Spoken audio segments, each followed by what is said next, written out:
Hi everyone, how are you my dear children? Hope you are doing fine and you are safe. Today I am going to continue from my previous lecture because we are discussing image formation by convex lens. In my last lecture we have discussed about 3 cases. Now fourth case, object at f1. We have started object beyond to f1, then slowly we are moving closer to the lens. So as we can see, when we are moving closer to the lens, our images are going farther away. Okay, so see here object is at f1. For image formation, for ray diagram we have to take 2 rays. So first ray is parallel to the principal axis. So after refraction it passes through the second principal focus.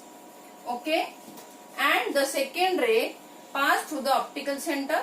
That's why it is after refraction undeviated and straight.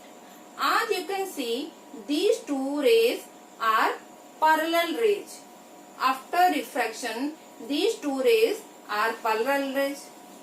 So we can see, if we will elongate the rays like this, somewhere at the distance there is chance to meet. Okay, and what about the nature of the image? If we will compare this position, obviously image you can say is formed at infinity. That distance is comparatively much larger than this distance. That's why we consider it as infinity. And what about the nature of the image? Is it real or virtual? If both the rays are finally meeting at some point, whether it is very far off also, you can see actually the rays will meet. So we are going to get real and inverted image. So let us discuss the characteristics of the image. First one is it formed at infinity. Second one, it will be real and inverted. Okay. Third one, if it will meet at infinity, see the image size. What is the image size? It is highly enlarged. It will be highly enlarged. Much bigger than your object size. So what about the linear magnification then? M will be negative because this, what is M? Already we have discussed. Please refer to my last video lecture. HI, height of the image by height of the object with sign. With sign means this is negative since it is below the principal axis and this is positive since it is above the principal axis. So M will be negative. What about the modulus of M? It will be much bigger than 1 since it is larger, very large than your object size. Okay, now we'll discuss the next case. Now next case is when object is between f1, object is between f1 and O. Okay, see, here is your first principal focus, here is your optical center, between this object is placed. Then again we have to take 2 rays. So one ray is parallel to the principal axis. After the refraction it will pass through your second principal focus and the second ray is pass through the optical center. After refraction it will pass undeviated. And as you can see, these 2 rays will never meet. Why? Because very well you can see these are divergent rays. These are divergent rays. It is diverging after refraction. So it will never meet. These 2 rays will never meet. Then if you are here and you are looking at this, then for U, the ray is just extended backside. Then for U, the image appears to be like the rays, two rays appears to meet at this point. So this is your image now. So what is the characteristics of image? Tell me. Is it a virtual image or real image? Are these two rays are actually meeting after the refraction? No. Okay, that's why this image is virtual image. Important one. Different.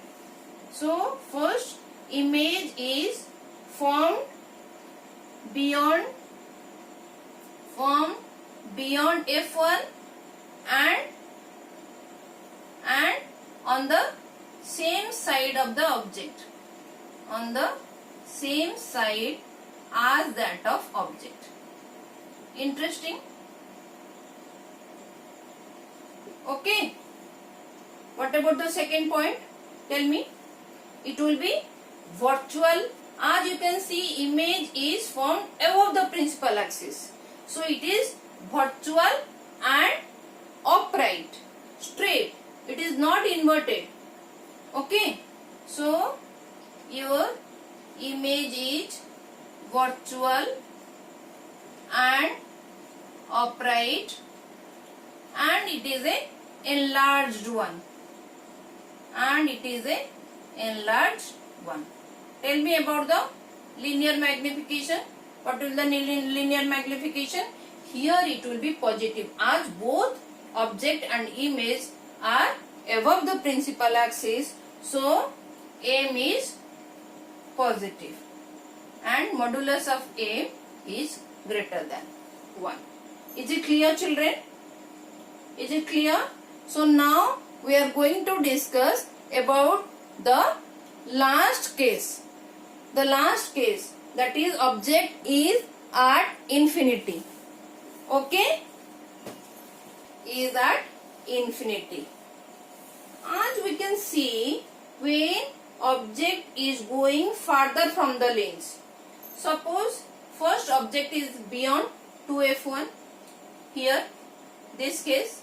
So now one ray will parallel to the principal axis, pass after refraction like this through the principal focus, and second is through optical center.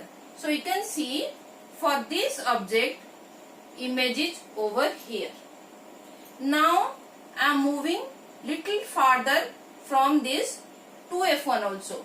That means object is going farther from the lens. So again first ray will pass through this principal focus, and the second ray will pass through the optical center. See where they are meeting. This is the case of the for this object. This is your image.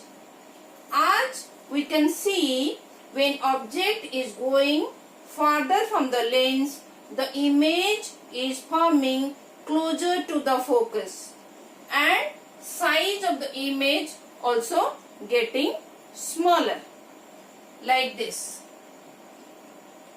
Slowly size of the image will diminish. It will get reduced like this. So when object is at infinity, image will be at focus. Now see, object is at infinity, very far off from the lens. So take two rays, and after the refraction you will see the rays are meeting at focus. That means here you are getting your image. So what are the characteristics of the image? Image is formed at focus. Formed at focus. That is your F2. Okay. Slowly it is getting closer. When object is at infinity, image will be at focus. Now you can see or you can visualize these images are real and inverted. So here image is real and inverted. But slowly it will be very small. So that's why you will get point sized image. Point sized image, or you can say highly diminished. Highly diminished image. Is it clear, children? Highly diminished. And what about the magnification? Linear magnification.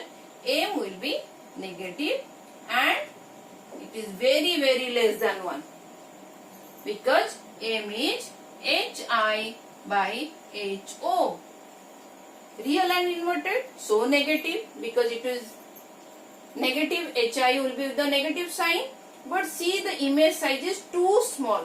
That's why M will be very less than 1.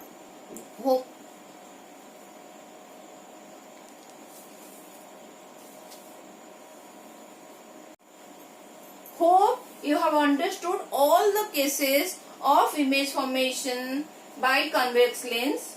For actually object is placed at different position.